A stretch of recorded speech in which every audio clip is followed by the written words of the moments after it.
This is our first time. Yay! We're live. All right. Well, since nobody's watching, it doesn't really matter. The camera's right there. Just keep that in mind. I'll try. Yay! Okay. So today, what we're doing for our live stream and questions answered is to just answer some questions primarily about DuoLite shades in the roller shade variety, and we're also going to talk about some other things in terms of what's going to be best for those of us that are in the window coverings industry, and also for those that are looking to purchase window treatments. So first of all, let's just start. There's a video that we have that is called Hunter Douglas Designer Roller Shades with DuoLite.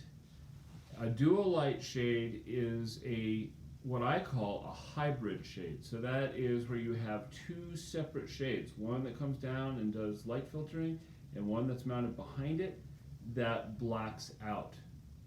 So with that in mind, April, could you read the first question and then we'll answer it? Absolutely. Let me Okay. see.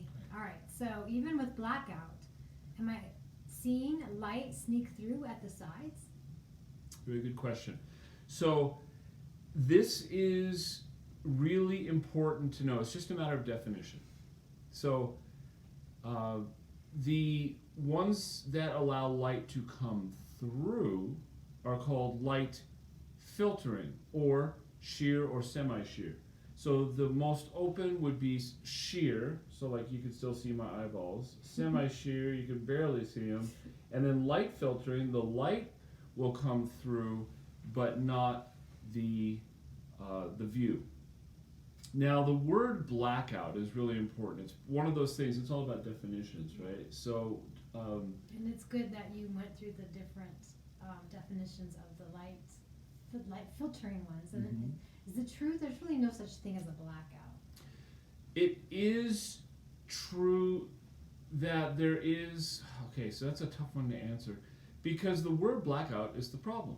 When people think blackout, what the definition that I use when I'm talking to my clients, I'll ask them, do you want Las Vegas dark? So what does that mean? That means that you're in a place that's open all night, you want it dark. And so in order to do that, you need to know ahead of time. So these shades, for example, they don't call them blackout, even though the question said even with blackout, which is normal, but the actual word is... It's misleading, really. Yeah, but do you remember what Room the word? darkening. There you go. So room darkening is the key. It darkens the room, and so it has percentage. So like in that room, I'd say it was probably about 90% dark. And if that 10% bothers you, then the DuoLite shade is not the right choice for you. Could there be other products that would provide you with complete room darkening? Yeah, absolutely. They make a channel system for some of the Hunter Douglas products, as well as other brands as well, where the shade, as it comes down, let's use this here as to be the inside of the window, that line right next to the frame.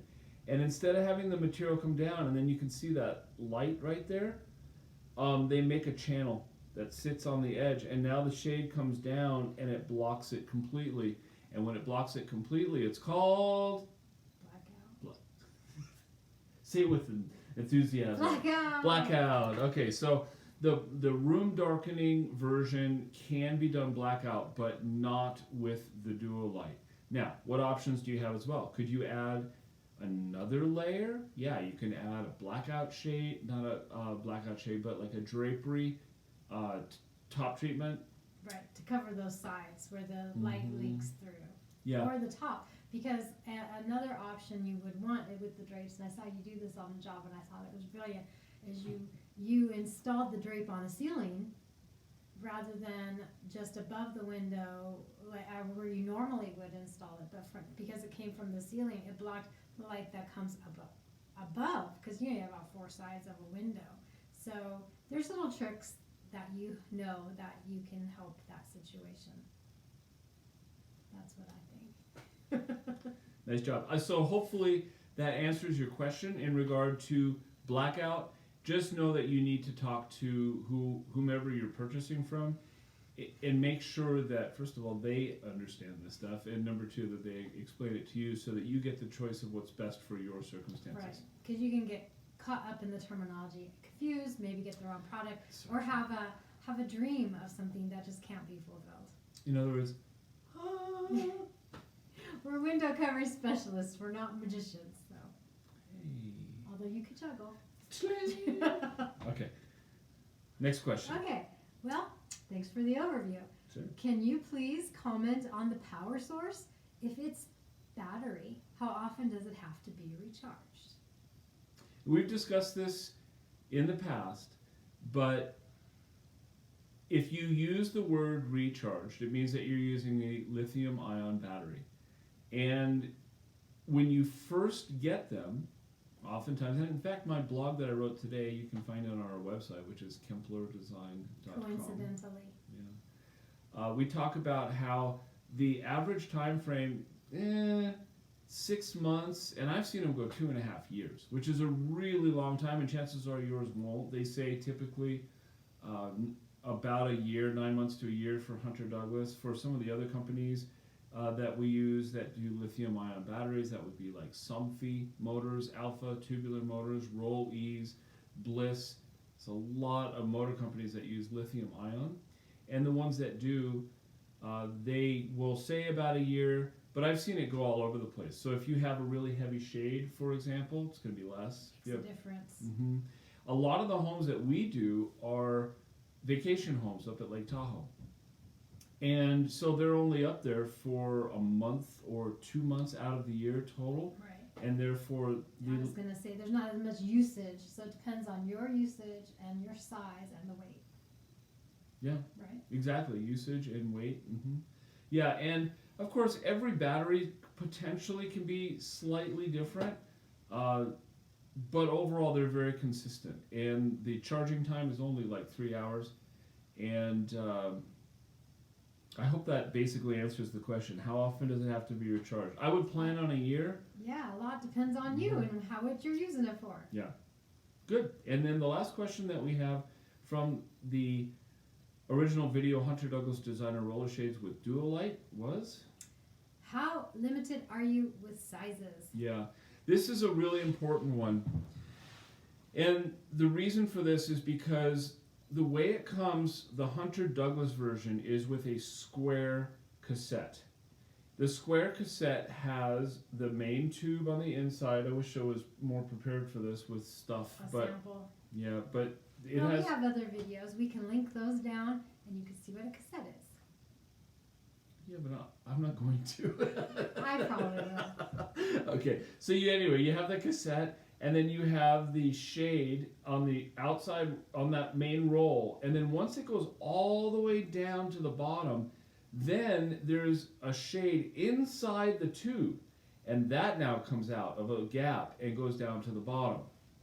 So basically what that means is there are size limitations as to how big of a shade can go inside of the tube, and then how much will fit outside of the tube without hitting the cassette. Did that explain it? I think so. I guess it's the kind of thing you have to see. All right. Well, if you have questions on this, call me. Questions on this answer of this question. It's Sunday afternoon, and therefore I'm chill. So I think we are limited on sizes. I think you always have that size issue, but we can help walk you through the process. What do you think the largest possible size for the DuoLite with the roller shades is? The largest possible size, from what I'm recalling on the response or the reply, 84 by 84. So what is that? That's 74 feet times 92 feet. 7 feet by 7 feet. And that means that if your window is... Very big. Yeah, well, it's not uncommon in our area to have 8-foot windows, 10-foot windows. And height, it's not uncommon to be higher than 84. In fact, a lot of doors that are done in homes these days, like doors to the outside, French door types, the glass section is now 84 inches, which means that you have to do like super creative stuff to make that work. So do you have other options though? That's the key. Let's say you wanted to do something like this, but you wanted to have the hybrid shades where you have one regular and one blackout shade. And by saying blackout, going back to that, it just means that light doesn't go through the fabric, but it does go around it. So if you want that, the other way you can do it is to do two completely separate shades, one over the other. And they make a lot of systems where you have one bracket system, but it holds two separate shades on it. So that way you can go outside of these specifications because these have those specifications. And the one thing that I've pointed out in the past on these videos is that when it comes to the way it is in the world of window treatments right now, large corporations are basically running the system. When a large corporation runs the system, there is no pushing the boundaries. So if you're like, oh, I only needed 84.5, the answer is no. Keep going. Just even slightly over. There used to be people that could make things happen, but it's a different situation now, and it's aggravating because we try and actually do work miracles for our clients, making things happen. And if you did have that reputation that if there's someone in this industry who can get it done, that's Paul Kempler Design. He can get the thing done.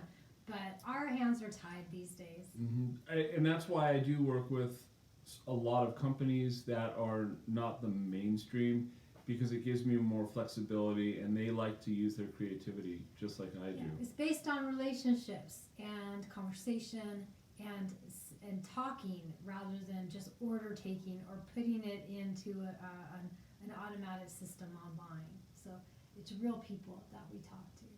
I think that makes a difference. Yeah. Okay, so now in order to, if you're not going to get this at all, but she will, so we're going to end this conversation. Not quite. I tried. And we're going to just add a little something that I think is hypercritical. And that is, you're probably aware of the fact that prices are rising in the industry. So for example, with a lot of my suppliers, the price went up January 1st. Another one went up January 24th. February 1st. And so the average price increase was 3 or 5%, which actually, you're like, hey, that's not so bad. That's actually typical if you know the industry. 3% a year was pretty normal, and up, 5 or more % on certain products. Well, with one of them, and I'm leaving the brands off of this because I don't want to cause any dissension. I just want people to be aware of what's happening. One of my suppliers is coming out with a whole new line. They're making some adjustments. They're adding certain things. Things are going to be brand new. And when the new stuff comes out, the price automatically goes up again. So if it went up recently and now it's going up again and it's going to go up another 5%, let's say, then you're up over 10%. Almost 14 in some areas, I think. With some of the ones that we've had, yeah. And just because it went up in, let's say it goes up May 1st, it doesn't mean it's not going up again in September or November. So there are no rules, like I said. It's just whenever they deem it. So what does that mean for you?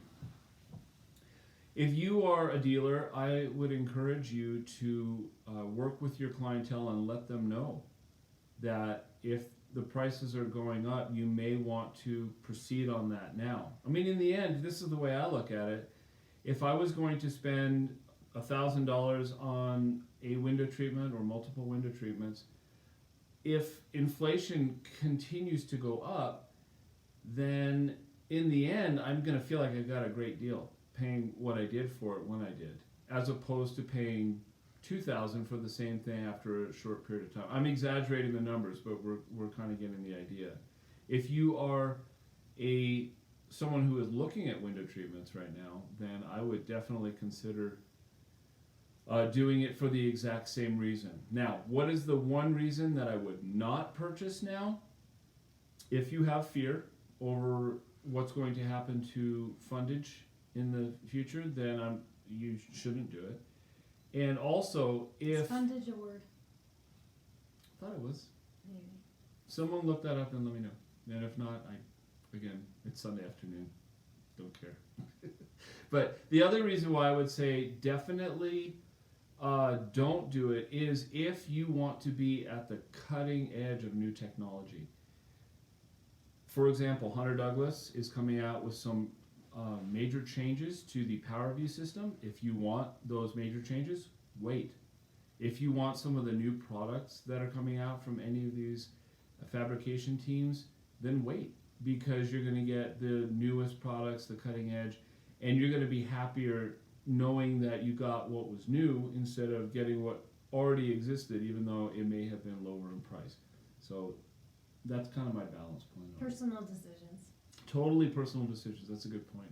Yeah, so we don't put pressure on anybody. We want to make sure that you're super happy with what you do. And as soon as we find out what those new release products are, we're going to make a special point of promoting it here so that you can see it and make a choice as to whether or not it's a good fit for you.